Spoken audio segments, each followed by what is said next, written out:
जय श्री राम दोस्तों आज हम जानेंगे कि महात्मा रामचंद्र ने माता सीता की अग्नि परीक्षा क्यों ली। तो वीडियो को अंत तक देखिए। खुद से कहे हुए रामचंद्र के कठोर वचन सुनकर सीता को बड़ा दुख हुआ। ऐसी बातें कभी उन्होंने सुनी नहीं थीं। वानरों और राक्षसों के सामने पति के यह कठोर वचन सुनकर लज्जा के मारे वे झुक गईं। अपने अंगों में सिमटी जाती थीं। वचन रूपी बाणों से पीड़ित होकर रोने लगीं। फिर वे आंसू पोंछती हुई गदगद वाणी से रामचंद्र से बोलीं, हे वीर, सुनने में अत्यंत कटु ऐसे अयोग्य वचन मुझे क्यों कहते हो। साधारण पुरुष साधारण स्त्री को जो वचन कहता है वैसे ही रूखे वचन तुम मुझे सुनाते हो। हे महाबाहु, तुम मुझे जैसी समझते हो वैसी मैं नहीं हूं। मेरा विश्वास करो। मैं अपने सदाचार की शपथ करती हूँ। तुम साधारण स्त्रियों को आचरण देखकर स्त्रियों की जाति पर शंका करते हो। ऐसा तुमको ना करना चाहिए। अब यदि हमारा विश्वास हो गया हो तो अपना संदेह दूर करो। हे प्रभु, रावण की देह से जो हमारा स्पर्श हुआ वह हमारी विवश अवस्था में हुआ, हमारी इच्छा से नहीं। सो भी देव का अपराध है जिसने हमको उसके बस में कर दिया। हमारे बस में तो हमारा मन था, वह आप ही में लगा हुआ था। हमारा शरीर पराधीन, हमारा कोई सहायक नहीं था। हम क्या कर सकती थीं। इतने दिनों तक साथ रहने से, साथ ही साथ बड़े हुए प्रेम से यदि आप मुझे ना जान सके तो सदा के लिए मेरा विनाश हुआ। यदि मुझे त्यागना ही था तो वीर हनुमान को जब मुझे देखने के लिए लंका को भेजा था तभी मुझे संदेश दे दिया होता कि आपने मुझे त्याग दिया है। आपसे त्यागने का वचन सुनकर वानर वीर हनुमान के सामने ही मैं अपने प्राण त्याग देती।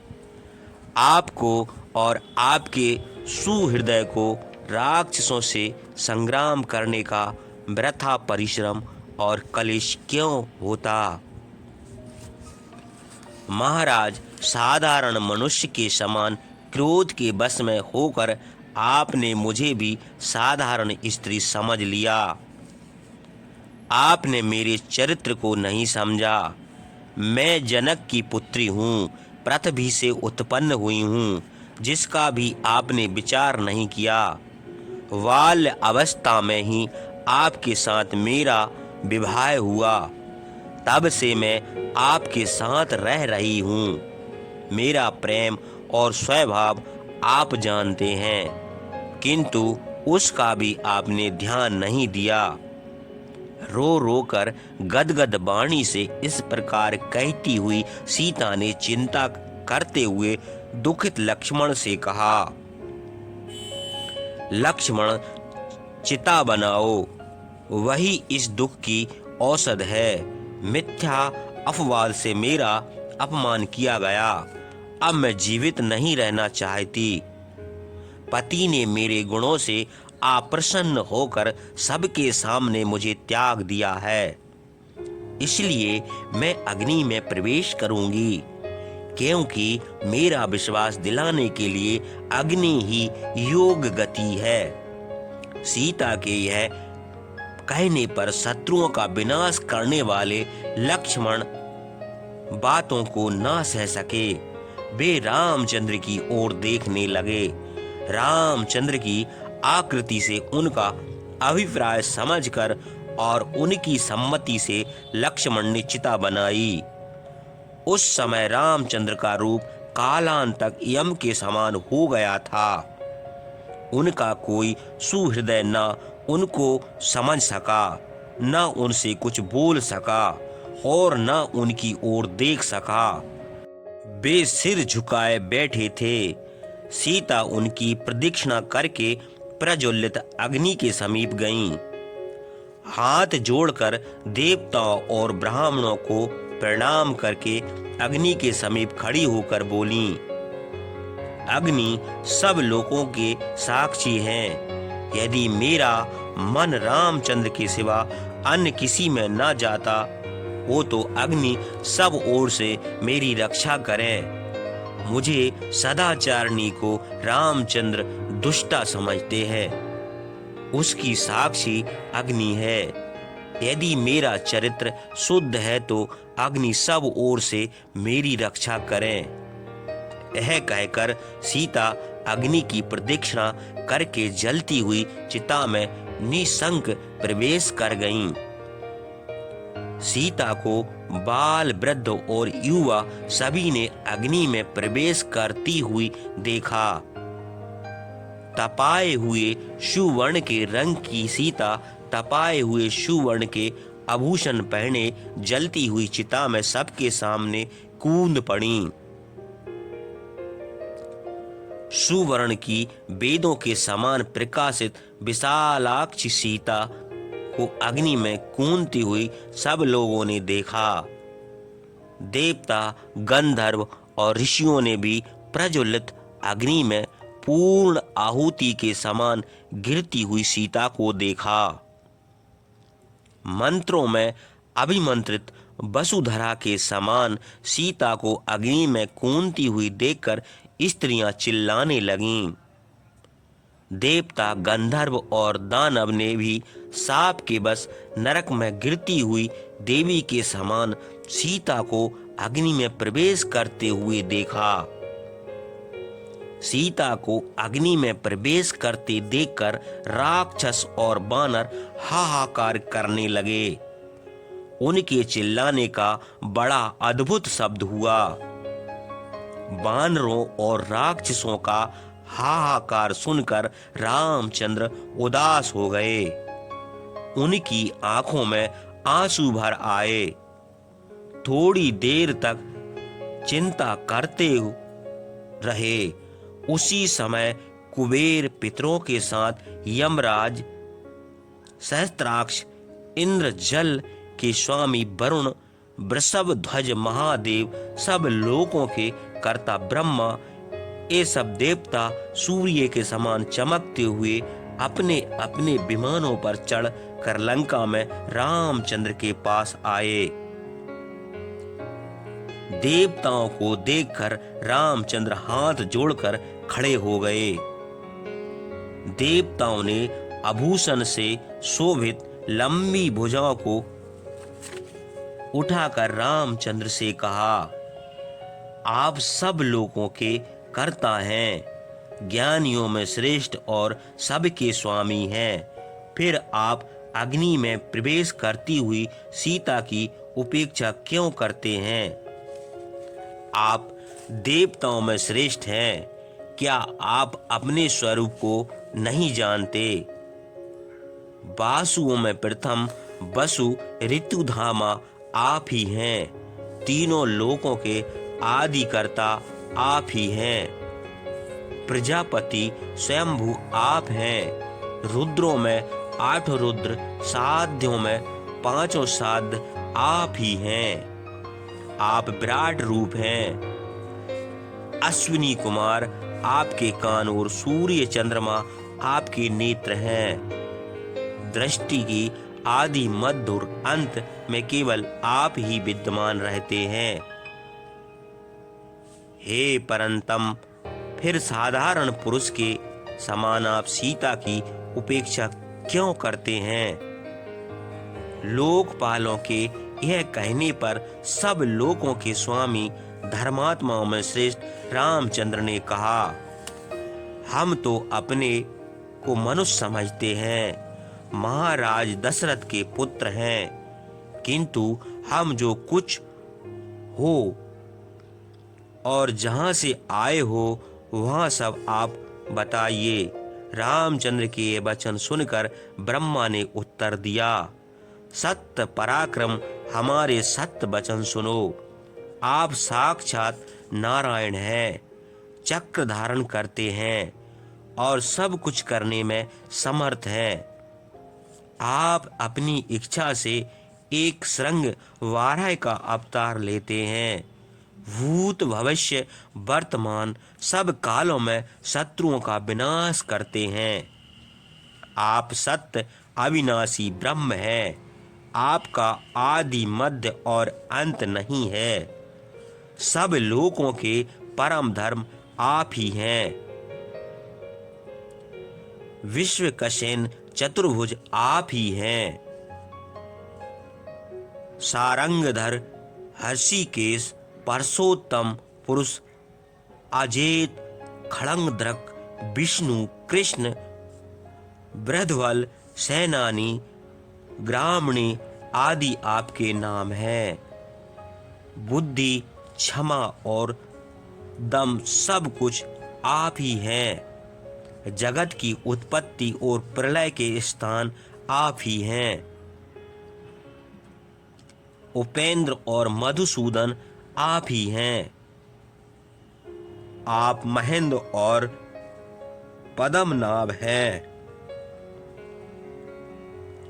महर्षियों ने आपको शरणागत के रक्षक बताया है। सहस्त्रभृंग वेदात्मा सतशीर्ष और महर्षभ भी आपके नाम हैं। आप तीनों लोकों के कर्ता स्वयं प्रभु हैं। सिद्ध साध्यों के आश्रय हैं। यज्ञ वष्टकार और ओंकार भी आप ही हैं। आपकी उत्पत्ति और अंत कोई नहीं कह सकता। आपके रूप का वखान भी कोई नहीं कर सकता। गो ब्राह्मण और प्राणियों में आप ही दिखाई देते हैं। दिशाओं पर्वतों वनों और आकाश में सर्वत्र आप हैं। आप सहस्त्रपाद सतशीर्ष श्रीमान और सहस्त्र नेत्र हैं। सब प्राणियों को और सब पर्वतों सहित पृथ्वी को आप ही धारण किए हुए हैं। पृथ्वी के नीचे जल में शेष रूप आप ही दिखाई देते हैं। हे राम, देवता गंधर्व और दानवों सहित तीनों लोकों को आप धारण किए हुए हैं। हम आपके हृदय हैं और सरस्वती आपकी जीवा है। देवता आपके रोम है। आपके पलक मारने से रात होती है और पलक खोलने से दिन होता है। वेद आप ही से उत्पन्न है। आपके बिना भूत भविष्य वर्तमान कुछ भी नहीं है। जगत में जो कुछ दिखता है वह सब आप ही हैं। यह संपूर्ण जगत आपका शरीर है। पृथ्वी स्थिरता है। अग्नि आपका कोप है। चंद्रमा आपका हर्ष है। आप ही ने त्रिविक्रम का रूप धारण करके तीनों लोकों का 3 पग से नाप लिया था। महासुर बलि को बांधकर आप ही ने इंद्र को राजा बनाया था। सीता लक्ष्मी का रूप है और आप प्रजापति विष्णु का अवतार हैं।